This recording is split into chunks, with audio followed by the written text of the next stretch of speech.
Welcome to the Deep Dive. Today, we're looking into a really disturbing case, the killing of Jared Bridegan down in Jacksonville Beach, Florida.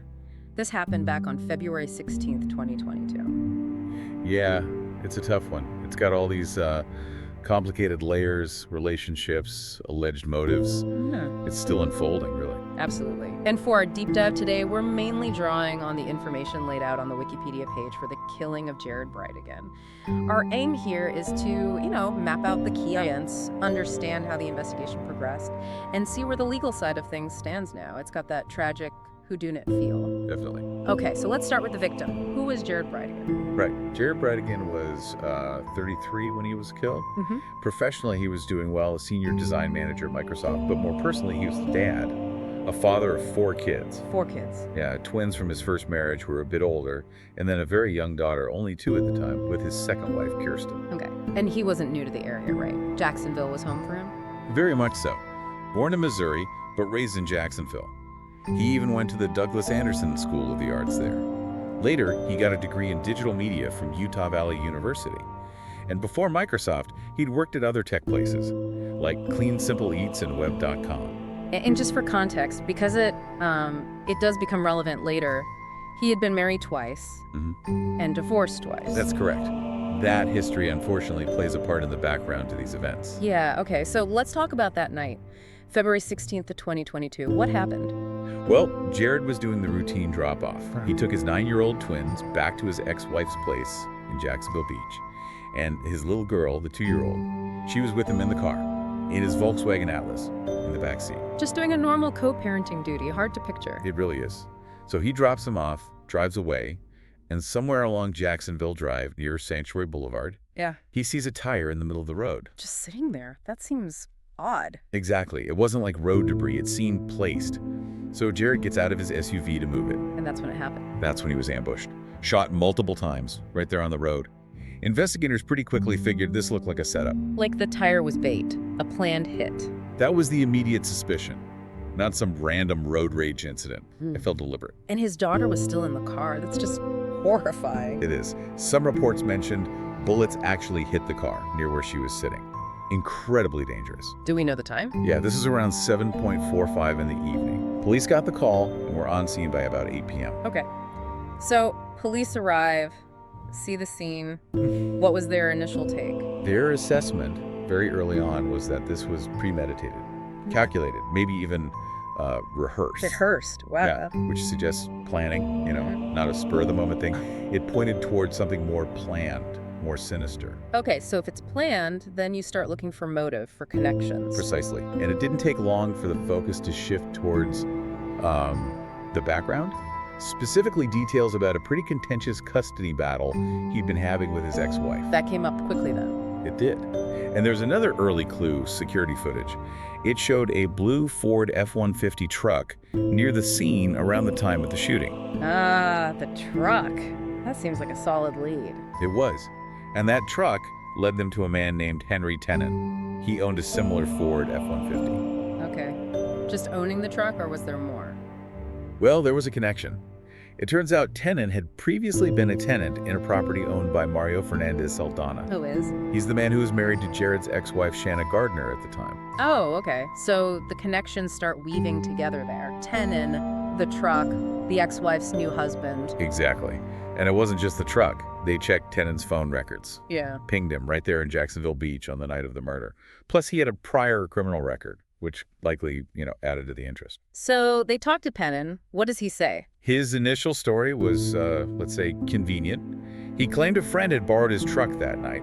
Which sounds a bit thin, maybe? Investigators likely thought so. And then pretty quickly after that, Tenon asked for an attorney. Right, which often suggests someone feels they're in deeper trouble. It can, yes. But the really big break, the thing that seemed to solidify the link, was financial. Money? How so? Investigators found checks. 3 checks deposited into Tenon's bank accounts. They totaled $10,000. $10,000? And who were they from? They were fined by Mario Fernandez Saldana. The ex-wife's husband. The very same. Cashed late March, early April 2022, not long after the murder. Yeah. This looked like a potential payment. Wow. That's a tangible link. payment for services rendered, potentially? That's certainly what the discovery suggested. It provided strong evidence connecting Tenon financially to Fernandez Saldana, moving the case forward significantly. Okay, so that discovery must have paved the way for arrests. It did. Things started moving more quickly after that. Henry Tenon was the first arrested. That was January 2023. Okay. Then, just a couple of months later, March 2023, Mario Fernandez Saldana was arrested down in Orange County, Florida. And then the ex-wife. Yes. Shanna Gardner, Jared's ex-wife, was arrested in August 2023. So, Fernandez Saldana and Gardner, what are the specific charges they're facing? They're facing really serious charges. First-degree murder, conspiracy to commit murder, solicitation to commit a capital felony. Solicitation, meaning trying to hire someone. Essentially, yes. Accused of trying to get someone else, presumably Tenon, to carry out the murder, and also child abuse because Jared's daughter was present during the attack. That's a heavy list. And what about Tenon, the first one arrested? Tenon took a different route. He made a deal. A plea deal. Yeah. He pleaded guilty, but to second-degree murder, a lesser charge. The other charges, like conspiracy and solicitation, were dropped against him. And in return for the plea, and this is key, he agreed to testify against the others. His sentence was set at 15 years in prison. So he's potentially the prosecution's star witness now. Could be. His testimony, giving an insider account of the planning and the alleged roles of others, would be incredibly significant for the prosecution's case. Assuming he follows through and testifies truthfully. Correct. That's always the condition in these agreements. And Fernandez Saldana and Gardner, have they entered pleas? They have both pleaded not guilty to all charges.